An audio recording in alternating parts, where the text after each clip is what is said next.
Hello, everyone. This is JD Calderon, and this is Indie Comics Explained. And today I have another fantastic creative for you. And please, once again, hit like, hit subscribe, let everyone know we're here. Let all your comic friends know, your cousin, that sort of thing. And please go check out the Kickstarter we have rolling. We'll also, Ruben, that's our guest. He also has a Kickstarter rolling. So please go check them both out. Help out, help out the cause because it's rough out there. So without further ado, here's Ruben Romero. Hey man, how you doing, Ruben? I'm doing good, man. I'm doing good. I can't complain. All right, that's good. That's good.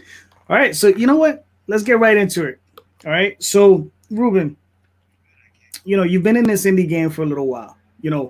What got what was the genesis of you wanting to become like a self publisher? Like, what is it that really got you involved in this game?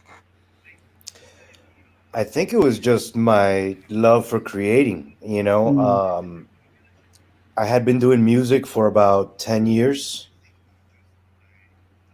and I transitioned in a really weird way. I had moved away to Asheville, North Carolina, and I came back to Miami, and I moved in with my best friend, mm, and I was just kicking around ideas for a while, and I've told this story a bunch, but it was interesting because the idea was for a movie, not a comic book. okay.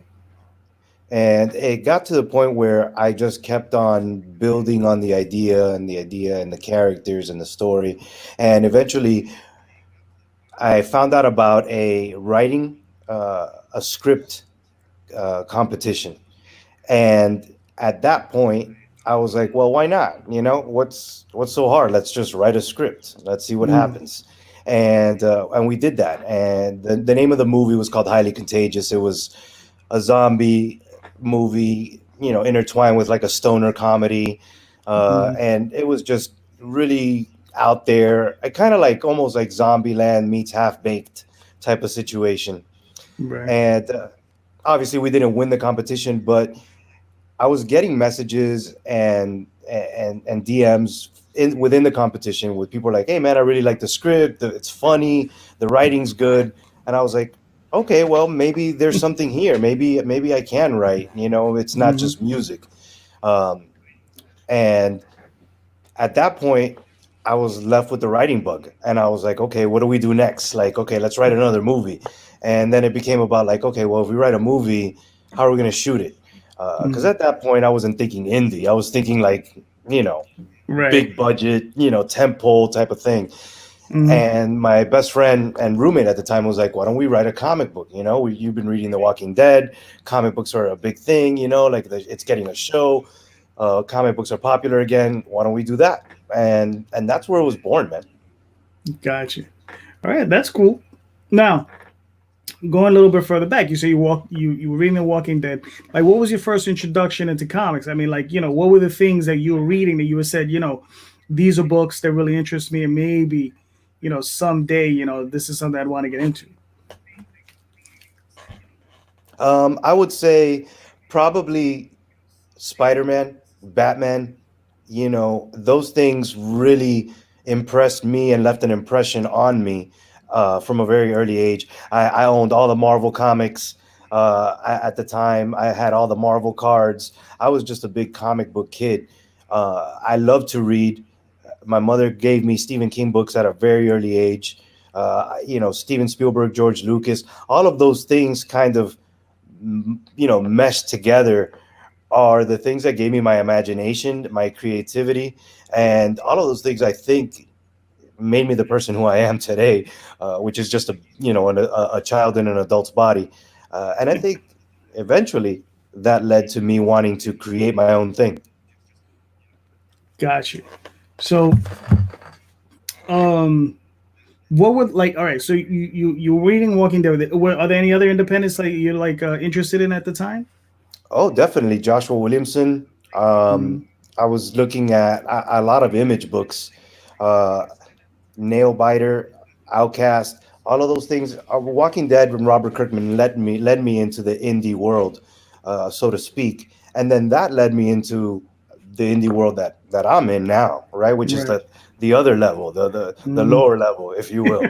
Um, Yeah.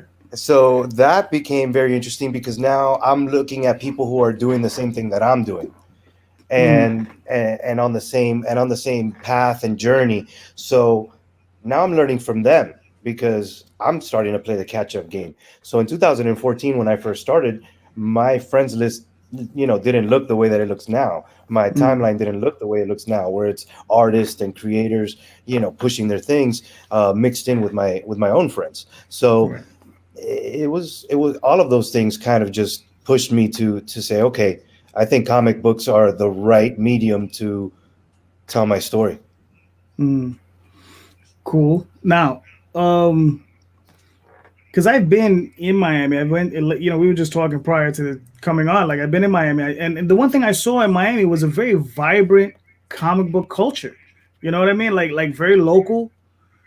Just like unique stuff just to the area. I found that. I'm out in New York City, and we have our own little thing, and I found that really intriguing. Like I mean, how when you first started out, what were the things that you did to like find that community? Like, did you get involved in that? And like, how is that community down there?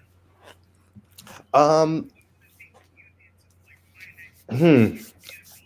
I would say we jumped deep, deep, Right. and it wasn't so much about getting into the community as just becoming part of the community right away. We met Martin Piero, who is a local con runner. He did PalmCon. He also has his own creator own books. So that to me, along with other people that were in that circle, got to know them and immediately felt like, okay, we're not the only ones here in Florida. We're not the only ones here in Miami. So this isn't new, and this isn't out of the ordinary. So we just kind of just went with the flow and started working on more books and working on our relationships, and anywhere that we could build on that we could. And somebody who embraced me in the comic book community was the Florida comic book community was Martin Dunn. Had a book called Joshua Black. Both of our main characters wear red hoodies, so it was kind of interesting the way that we met. It's kind of funny. One of his fans was 2 aisles over, Right. and was like, "Hey man, there's a guy over there who's ripping Joshua Black off with their main character in a red hoodie." So Martin came and checked it out and picked up the book and read it, and he liked it. So he came back and told me the story, and we've been really really good friends ever since. As a matter of fact, he just did the art for my book plate, which is the first stretch goal for the Kickstarter. So we've been friends for a very long time Mm. now. Since 2014 actually, and we were just talking before the show actually. Right. So it's pretty crazy, but yeah, definitely made me feel welcome. Kind of showed me the ropes. Um, you know, I don't want to say told me who and who not to be friends with, but he definitely warned me of places, to go in my own peril, and Mm. people to get to know and let in your circle at your own peril. Because again, at the end of the day, this indie comic book game is just like anything. People, for whatever reason in the world, they tell you they want to see you succeed, but behind your back, they have a different plan. So I was appreciative of having somebody who was told, "Hey, man, that guy's ripping you off," and came and didn't just take it for word. Bought the book, read the book, digested it, and came back and said, "Hey, bro, you want to be friends?" Pretty Right. much, and that was pretty great. Oh, that's cool, man. Yeah, I mean, yeah, that type of mentorship pays off in the end. Because there are a lot of individuals who are in this business, and I mean, usually the guys or gals or whoever these people that like, I guess, cause problems are usually the least productive. They're the ones that they produce the least amount of work, but they talk the most amount of crap, right? Because if they were And doing that's more work, they would have less time to talk. that's right. That's right. And that says everything about work ethic. Yep. So, um, so let me ask you, man. Like, what's your process for writing a script? Like, when you sit down, you actually, do do a full like. I mean, obviously you're running on a longer story, so you have the entire thing laid out. You understand, like on cards and things, on post-it notes, like like you're laying out like like an FBI crime scene, or are you just sitting down and you're just like, screw it, man, we're just doing this and we're just doing this, and I'll figure it out. When I get to the end, I'll fix it then. It's a little bit of both, man. To be Mhm. honest with you, it's a little bit string theory board, Right. and sitting down and writing out post-it notes and notes and things that things that I want to hit. Right. Um, and then it's outlining, a lot of outlining, and really just working through the script and the story, and trying to figure out who plays a part in Mm. this certain issue, or in this certain volume, and what are they going to do, what are they going to bring to the table, and then sitting down with that blank page staring at you in the face, and saying, okay, I've got all of this. Now, how do Mm. I start? Right. And then you just, you, at least for me, I go, and I Hmm. just take off, and I use those as guidelines and framework. And honestly, during the process, those things change too. Some post-it notes come down, some post-it notes replace those, Hmm. and I might rework my outline a little bit, and one character may not end up in as much as I thought he was going to or she was going to. So it's really a growing process throughout the whole script. Now, once I get to the final version, then that's when I'm handing it off to either my co-creator or my editor, and they're looking through it, and they're hitting their notes, and they're adding the things that they think are important, and then I take that and rework it again, and rinse, wash, repeat, so to speak, Hmm. and then I've got a final script. At that point, I don't second guess it. Right. Once it's been through that process, I don't second guess it. And once the art starts coming in, I try to be even less critiqueful, because Hmm. I don't want to make my artist work twice, because you'll get a page and you'll be like, man, it'll work better if it was like this, and I've done that. Don't get me Hmm. wrong. We all have. If it works for the story, then I'm gonna do it. But I'm usually pretty thorough, and so are the people who I work with, my editor. If I'm working with somebody else on the book, we're very clear with each other. Like I did in Fairy with Casey Bowker, and we were very clear with each other. Like, look, man, if there's something that I do and I bring to the table, or I bring to the script that you don't like, say something, and then vice versa, and let's workshop it.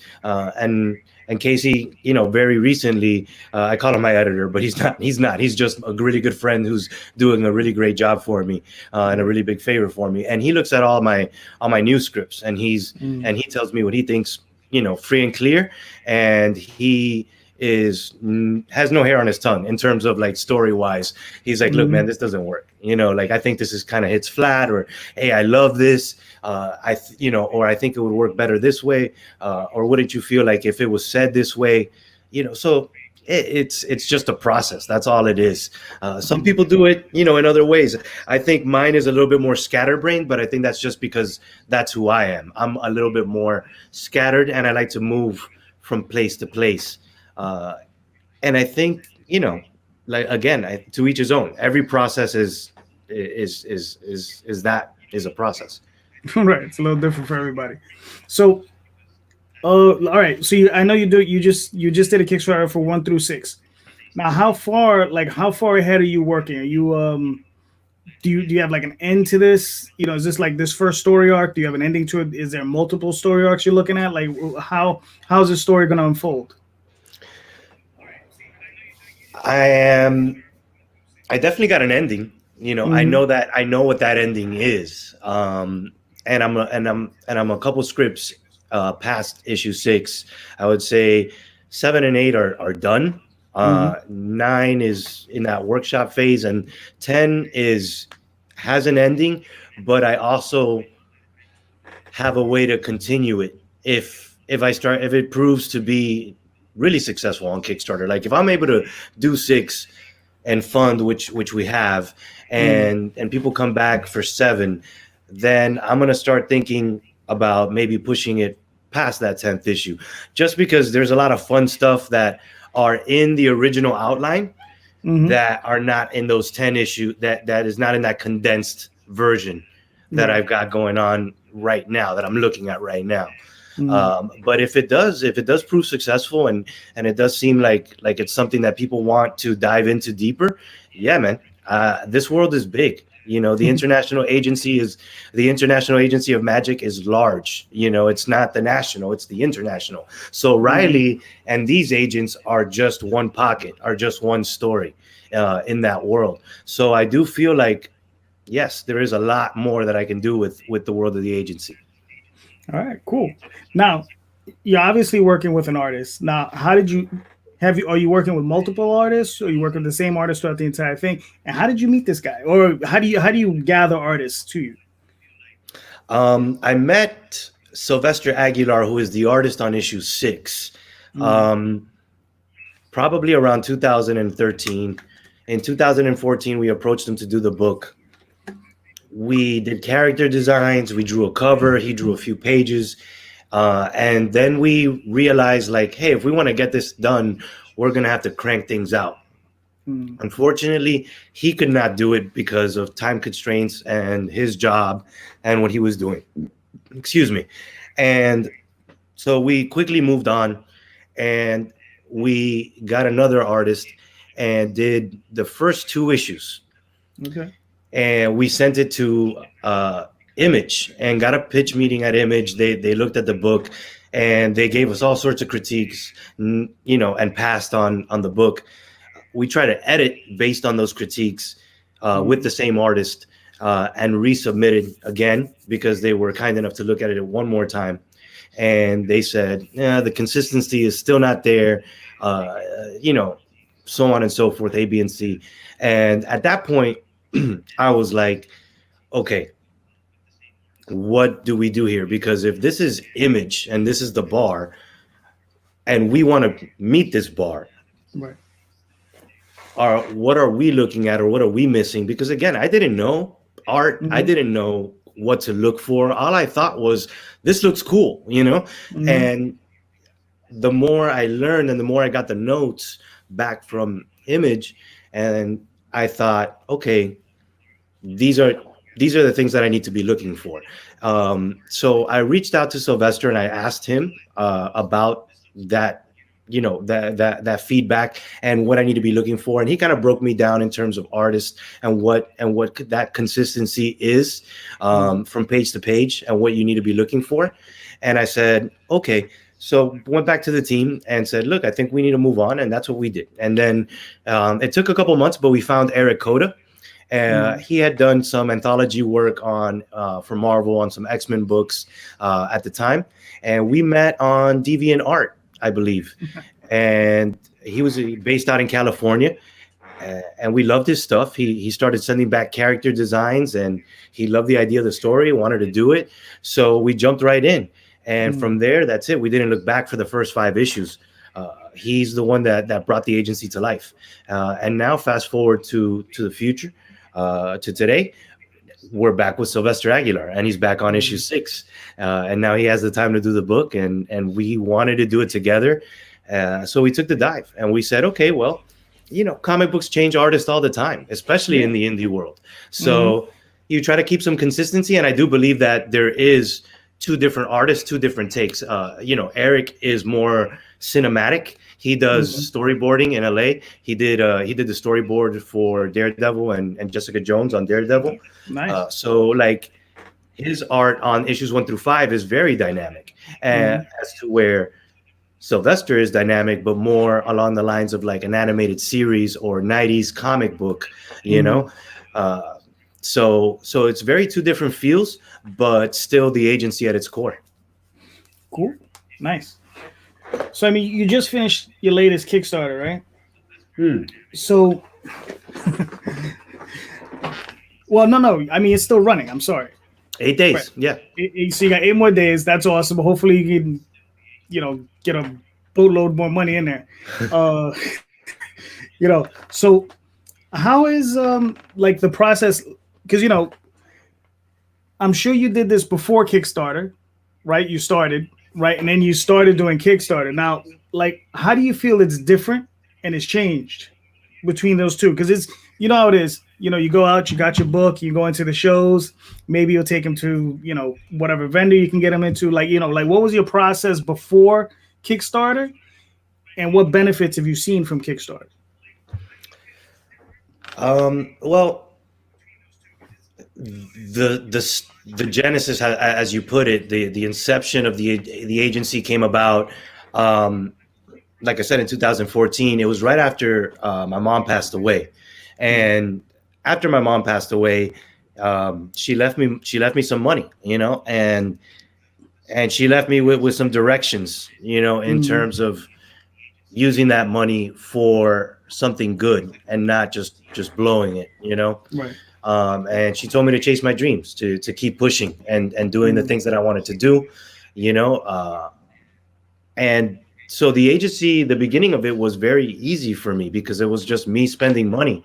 Um, Right. so it was one of those things where it was like, I want to do this, I'm going to do it. And my whole family thought I was crazy. And my brother was like, I can't believe you're doing this. But I did it. And I sank pretty much most of everything that my mom left me into those 5 issues. And that was very tough, because again, could have made 100 other decisions. But I did it because I thought that was the right thing to do. And I still think it was the right thing to do. Now I'm here at Kickstarter because, well, life is life. And now I don't have that huge pot to play with. And the investment that I've made, I think, shows how dedicated I am. And if I can use Kickstarter, it's not necessarily for the money because, again, Sylvester would have gotten paid, either way. My colorist would have gotten paid either way. My letterer would have gotten paid either way. But it's because I've spent so much time away from the shows that it's gotten me away from my fan base, from the people who I'm trying to get in my book into the hands of. So Kickstarter provides a very easy way of building a fan base. And if you do the work on social media and you're active and you go out there and you try to meet people, then eventually, these things are going to help you. So it's different in that sense because it's, again, at the start of it, I was just following my dream and spending my own money. Now I'm spending my own money, but I'm also building a fan base and getting money to help me fulfill those rewards, print those books, and build my fan base, right? Because again, there's a misconception that, creators are making thousands of dollars on Kickstarter. That's not the case. The investment is large. I'm not going to sit here and talk numbers because that's boring, but the truth of the matter is that it's an investment. And if you want to set a certain bar, then you're going to be paying a certain amount for art and for colors and for your letterer. And that's not to knock books that are drawn by, artists who charge $40 and letterer, whatever, people doing their own letters. Listen, you do what you do and you want to put out your book, you do that. Like, I'm not knocking that at all. I'm just not that guy. I'm not technical like that. So I'm not going to sit there and try to put my own word bubbles and learn. No, I said, nah, forget that. Let's just go get the best of the best and try to put out a great product. So to me, it's not so different. It's just, it was easier in the beginning because it was my own money, No, I got you. No, that's fair enough. Just to let you know, I do my own lettering. And there's nothing wrong with that. I tried too. I got I can't remember the name of the program now, but I think it was it's like Manga something. Oh, Manga Studio Max or something. Manga Studio. Listen, bro, when I first started, I was like, oh, we're gonna do this. I can't draw, so we're gonna get an artist, but we're gonna do everything else. And it didn't work, bro. It was not a good experiment. Right. I'm lucky. My wife is an artist. She does another book that I work on, but she letters that. But she taught me how to letter so I could letter my other book. So I don't have to burden her with that one. So we work in Photoshop, so we're just like. You know, You got the fortunate, artist in house. You got the artist in house. exactly. You know, but it's all good. So like, what do you see as far as the future for the agency? What are you looking? I mean, obviously you're going to do more Kickstarters, but I mean, are there other things you're looking to go into, like other multimedia? Um, we actually just traversed into the novel world. I actually am working with or worked with for this novel with a good friend of mine named DG Spears, Don Spears, who had his Mm, own young adult novel series, and we met at the conventions, and he was always, you know, asking me about working together and doing something together. mm, And one day he just came up with the idea and said, "Hey, listen, why don't you let me adapt the first volume?" right. Excuse me. And we did that. We set that up. He took the first volume home. He had been originally a friend. He cosplayed George R. R. Martin and came up to the table, and it was just hilarious. And we Uh, just developed this relationship, and now we're friends, really good friends. And he did a great job writing the novel, adapting the first volume. He injected a lot of layers and a lot of richness into the world that a mm, novelist can do, or that somebody who is so experienced in doing that can do. And I love it. I mean, it's something that I get blown away by it. I'm like, mm, oh man, this is cool. And he's like, dude, it's just your sandbox. I'm just playing in it. right. And I really think that that's a really awesome thing that we're offering on the Kickstarter as one of the rewards. I have a bunch of mock-ups of the agency done as like an animated series. We actually had a pitch meeting at Netflix one in 2017. At that time, they weren't looking to invest in making Right. a show, but they did tell us, if you bring the show completed, a first season, we'll take it. Animation is very expensive. My mom didn't leave me that much money. So it was one of those things where it was like, okay, well, that's a little out of reach right now.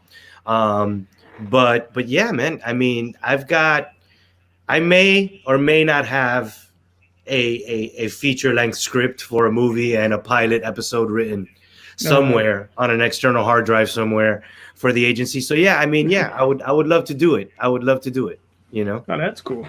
Yeah, because that'd be awesome to see, man. So now with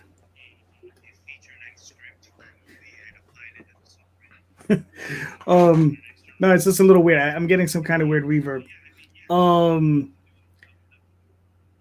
so tell me a little bit more about the agency, like, because I've heard you like on one other podcast, and the thing is, we didn't even really even talk about it. Like, let me know about the agency itself. Like, what is the core concept behind it? Yeah. Okay. So, I mean, if we were at a con and you came up to the table, picked up Right. the book, and asked me what it was about, I would tell you it's Mm, Harry Potter meets Mission Impossible minus the wands. It is a world that of magic and espionage that collide, all in front of a 15-year-old boy, a 15-year-old mage named Riley Dean, who is the first mage kind to their knowledge, who can do all kinds of different magic. So he can mm, conjure, he can sense, he can heal. He has the ability to, do things that other mages can't, and they can't really figure out why. And they can't really figure out why they've been tasked to pick him up either. The mm, chief of the International Agency of Magic, Embry Eskel, is a very secretive guy. He plays a lot of things to the chest.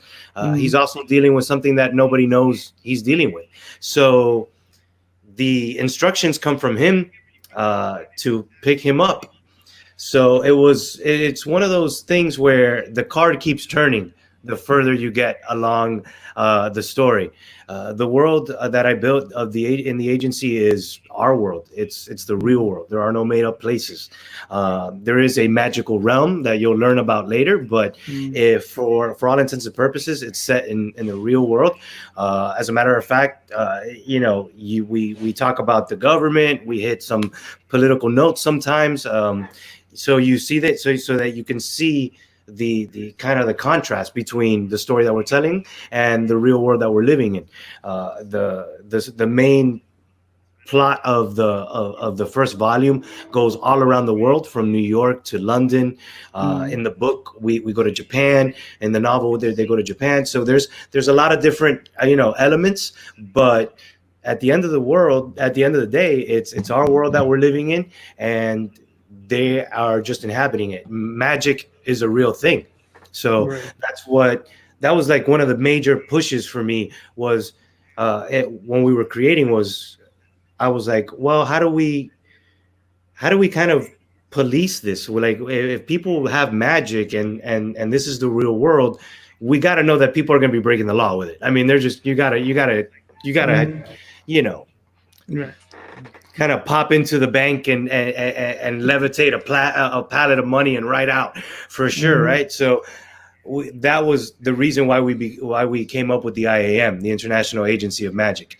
So that right there kind of pushed the rest of the creating of the world. We were like, okay, this is going to deal with spies and good versus evil, dark versus light, and it's all going to kind of just follow, and we're going to see it through the eyes of Riley Dean, and why he's important in this story. That's awesome.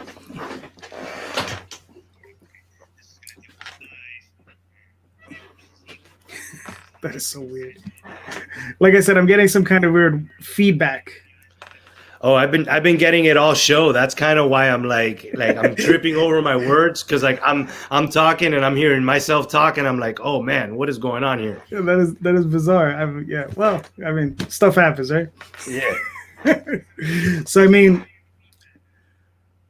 when you were first coming up with this idea, you know, actually let's go in a different direction.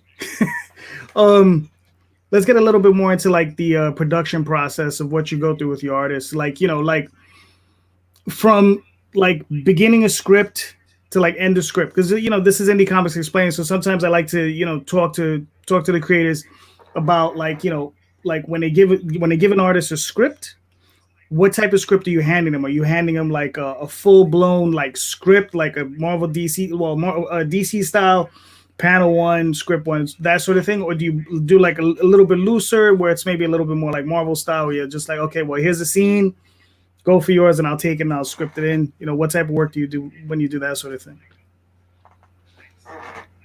I'm gonna let this go. Yeah, yeah.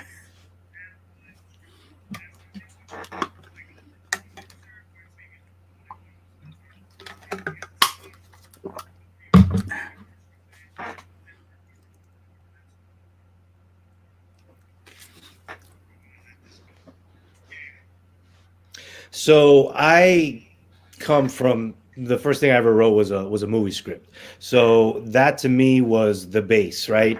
But then when Mhm. it became about comics, I realized very quickly that you can't have all these action shots and action movements in one panel. So I had to learn how to break it down.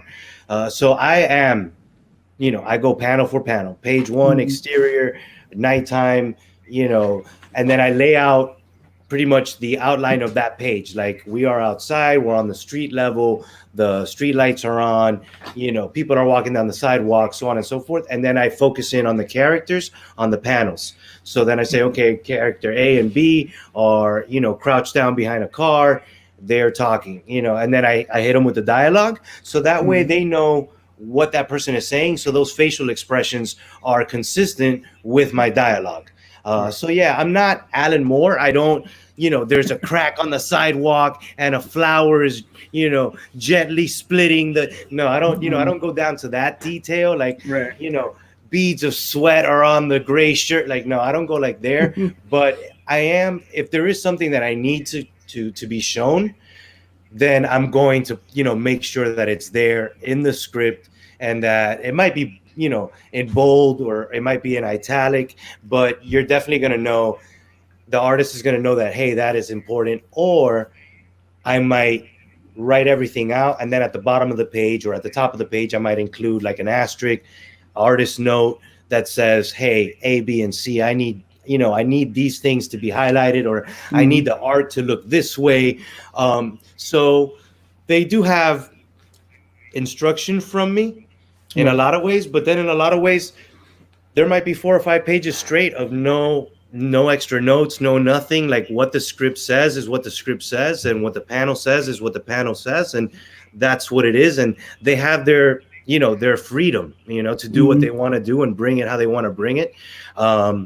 So I'm very loose in that sense, because again, just as the script is fluid, the art's got to be fluid too. Because again, like I said before, sometimes you get to a point where you see it and Mm-hmm. you read it again and you're like, no, no, no, it's got to be done this way. So again, if you give your artist that freedom, maybe they interpret what you've written the way that you saw it in your head, but didn't Mm-hmm. articulate it. So, sometimes it works out. Mm-hmm. No, no, I definitely get you there. Now, during this process, I don't think I've ever asked anybody this question. What is your favorite part of the process? Is it the creation and final product? Like, what's your favorite part of it? Um, the writing. Uh, But art wise, I actually love the blue lines. Like the mm, sketches, like the right. outlines, of the page layouts. There's so many different terms for them, but like no details, just like the shapes of the people, and Mm, the background and that kind of stuff, where you can actually imagine what it's going to look like, right? mm, That gets me excited. I love that. I love the character design process, mm, uh, and I love and I love it all. I love the final product, because the final product is just like, that's when it hits and you're just like, oh man, this is exactly what I saw in my head when I was writing. mm, But yeah, I would say, if like, my favorite part of the process is the writing, is the creating of it. um, and then watching it come to life is probably just the cherry on top. Like, right. that's the, like, oh yeah, this is definitely gonna be dope. Like, this is gonna be great. So, Mm. I love the process, JD. Is the short answer. Is I just love the process. No, no, I got you. I got you. What's funny is I enjoy the process. I love the finished product. I love it when I get that box from the printer. You cut it open, like, oh shit, there it is. Because then Mm. it's reality for me. It's funny because for me, everything else is abstract. You know what I mean? So it's like you write, and it's still some form of weird abstraction. And then I get the artwork, and I'm like, okay, that's nice, and then I letter it. Okay, that's nice. But reality for me is when I start to flip over those pages. That's why I asked that question, because I was just interested in how you looked at it. Yeah, no, I mean, I feel the same way. I feel like, once you hold it in your hand, that's the best feeling. It's like holding a baby. It's holding your Mm-hmm. baby. Yep. And I can say that now because I'm a new dad. My Oh, son is about to turn congratulations. 2. Thank you. He's about to turn 2. I'm a semi new dad. But it's comparable to that. Like, it's Mm-hmm. funny because I remember when I first got the agency, I was just like flipping through it, and I was just like, I made this. My name's right there. Like, this is I did this. Mm-hmm. And it was kind of the same way when I held Rian for the first time. I was like, I made this. I Uh, did this. yep. So it was pretty comparable. But yeah, man, I think I'm just like, I love the work, man. I think that to Mm-hmm. me, like, once I get to the final product, I'm probably like in some senses, I hear actors say this a lot, like, they don't watch their own movie, you know, Right. like, once I get it and I hold it, I'm like, all right, beautiful. Let's go to work and let's go sell it. But to me, Mm-hmm. it's like, I love the grind. I love the Right. grind of getting it out. And then once it's out, not that I'm bored by it. It's just like, but for me, it's like, okay, what's next? Mm-hmm. Next issue, or is there another story? Do you want me to do something else? Like, Right. I don't want to be a one-trick pony. I don't want to be that. I want Mm-hmm. to continuously evolve, and I think that just as it's rewarding to finish and have a finished product, for me, it's even more rewarding to be able to top that and get to the next level. Mm-hmm. All right, that's cool. Yeah, no, no, I got you, man. I got you. You know. Sorry. So we've been at this for a minute. So I got a few more questions. We're not done yet. We got a few more questions for you. I got my standard goofy questions I like to ask everybody. But before we get to that, though, please let everybody know where they can find your Kickstarter. Where they can find out more about your book, yourself, if they want to reach out, where can they reach Ruben? Okay. Well, you can find the Kickstarter on Kickstarter. All you got to do is jump in there and search the agency 1 through 6. So 1-6. And it's got 8 days going. We're 8 days away from finishing. It's already funded. We're on our way to a 5K stretch goal, which is a signed book plate, art done by Martin Dunn. You can find me on Facebook as Ruben Romero. Name's right there, RubenRomero. I've got a personal page, my own personal page, and then I've got a page that's for my writing stuff and all my other books. And then you can find me on Instagram under Random, Random Jedi, just like Star Wars Solo, so Random Jedi Solo. And I'm on Twitter, where I mostly scream at Donald Trump. So if you want to go check that out, that's at Think Alike Pro. And I share comic book stuff there too, but it's mostly just for me to scream at Donald Trump. Okay, cool. He needs a lot of screaming at, so. I mean, that's why I'm here. Yeah. All right, cool. Now, so we'll move on to some of these weirdo questions I like to ask everybody. Now, so you're doing your book, you got your artist already set up, but let's say if you had an opportunity, right? An opportunity to get a guest artist to do a cover for you. Now, this artist, don't worry about the budget. Anybody throughout space and time, don't worry about, living or dead. If you had the choice of an artist to pick to do a cover for you, who would it be? Oof. That's a tough one, man. That's a tough one. I'm gonna be honest with you, man. I mean, I guess if we're going comic booky, I would go with George Perez. That's a good choice. Just because, again, that's the foundation of comics. He's a godfather of comics. So some of my favorite covers are George Perez. Some of the most iconic covers are George Perez. The late and great Denny O'Neil. That's another one. More recent.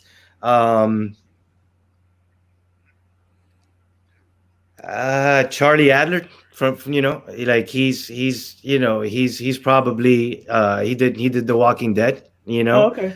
Tony Moore, who was the original guy on The Walking Dead. There are just, it's gritty and realistic, and I think for the agency, I think it would be such a cool, almost like movie poster type of feel that they would bring to it.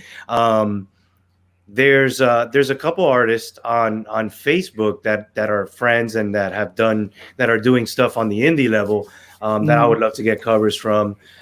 Stan Yak being one of them, Chris Campana being another one. They just have really great styles. An artist that I have worked with, but I haven't been able to put out anything with her work on it is Clara Meath. She's amazing.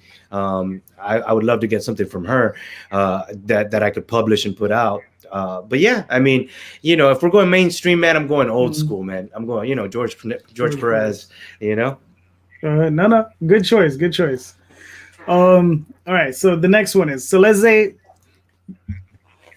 you got the golden ticket, Ruben, and they called you up to the big companies and they say, Ruben, pick any book, any character. It doesn't matter. It doesn't have to be just Marvel and DC. It could be from 2000 AD, like Judge Dredd or whatever, whatever character, whatever group you wanted to write, who or which group would you want to write, and who would you want to illustrate it?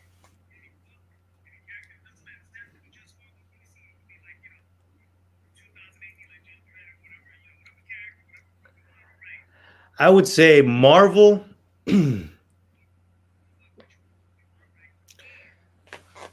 I would go Spider-Man. Actually, yeah, I would actually go. I would go with Spider-Man. I definitely want to write Spider-Man for Marvel, and I don't know, man. Like to illustrate it, it's so difficult because I'm not, in terms of like Marvel and DC comics, like I read them, but I'm not like obsessed with any real artist that really, that I think they're all so great. Like all those books look so good. So for me, again, I'll go old school, and I'd bring Todd McFarlane back, and I'd be like, hey Todd, let's work on a Spider-Man book together. You know what Mhm. I'm saying? Just because, again, that's the stuff that I grew up on, that look and feel. I just feel like we'd make a good team. Um, on the DC side, I would probably want to write Teen Titans, or Cool. Titans. Hmm. Um, and I would probably, just because is he's done such a beautiful job for Snyder, is Capullo. That guy's a beast. So Yeah. I would love to have him on a Titans book. And then if we got into like Boom and things like that, I would love to do a Power Rangers series, man. And really, they can throw any artist at me. I just want to write a Power Rangers story. I Mhm. really do. Like it's definitely one of my like, you know, bucket list things. I want Right. to write a Power Rangers book for sure. Mhm. Yeah, they got a guy in there, Dan Mora. Hmm. I think he's done some of the covers and stuff. That dude is awesome. I've seen his stuff. I The don't know the if recent stuff that they're doing, that the series with the turtles, with the crossover with the Ninja mm, Turtles, I don't that know is if that. one of the baddest. Like, I mean, that the illustration in that book is beautiful. It's Mm, so cool. It looks so good. yeah, I don't know if that's the same guy, but I know I've seen him on other stuff. He did there's something with Karen Gillan about Excalibur and King Arthur that was just beautiful looking. And he did something with Grant Morrison with Santa Claus, Mm. and the stuff is just gorgeous. All right. Yeah, I think he started working over at DC, and I'm like, no, get away from them. Do some fantasy stuff. you know, Come back to Indy. exactly. Come back to Indy. So yeah. That's how All I right. feel about Snyder. Like, he did Witches, and I Mhm. love that book, and he did, and he's got other stuff, but that book in particular, that book made me want him to just like continue to do stuff with Image and more, indie stuff, Yeah. you know. But I mean, they got to make their money though. You know. So check it out. So now I got some comparative questions, right? So I'll do the same to you that I do everybody else. I'll softball you, then I'll work into some of the tough ones. Godzilla or Gamera? Godzilla, Okay. Oh, and some of these might be a why question too at the end. All right. Captain America or Batman? Captain America, Okay. Cool. Um. Hmm. Byrne or Perez? I think you know that answer I already. know, I know. It was a little unfair. I know. It was a little unfair for Byrne. I know. All right. The Fifth Element or Stargate? And we're talking Oof. about the movies. We're talking about the movies. Yeah. Yeah. uh the Fifth Element. Okay. Um. Hmm. Predator or Alien? Alien. Okay. Ooh, Pinhead or Freddy Krueger? Freddy Krueger, only because right now, as like a side passion project, like it's not ever going to see the light of day. Uh, I'm working on like a scripted episodic, like, made for series, like for TV, Freddy show called Elm Street. uh, And it's and just because he's always been one of my favorite horror villains. So, but yeah, definitely Freddy. all right, cool. Firefly or Farscape? Firefly. Okay. Next And gen or why? DS? Because Joss Whedon. Joss Whedon. Oh, okay, I got that. Next gen or DS9? I've never been a big Star Trek guy, but I'll tell Okay. you that I have watched both, Mhm. and Next Generation is definitely my show. Like, I'm not a huge Trekkie, but for me, it was the better show that I could get into. All right, cool. Now, are you an anime fan? Not huge anime fan. I can tell you, like, I've watched Dragon Ball Z, and the deepest I've gone into like anything other outside of DBZ is Psychopaths, and don't hate me, Pokemon. I don't know if Pokemon is considered anime, but It is. It is, I watched it. Yeah. I was actually a Digimon fan myself. So Okay. oh, here's one for you: Frazetta or Boris? I'm sorry? Frazetta or Boris? Boris. Oh, okay. Interesting. All right, I got a couple more for you. Then we're gonna wrap these up. Oh, Oh, here we go. Hellboy or Spawn? Spawn. Okay.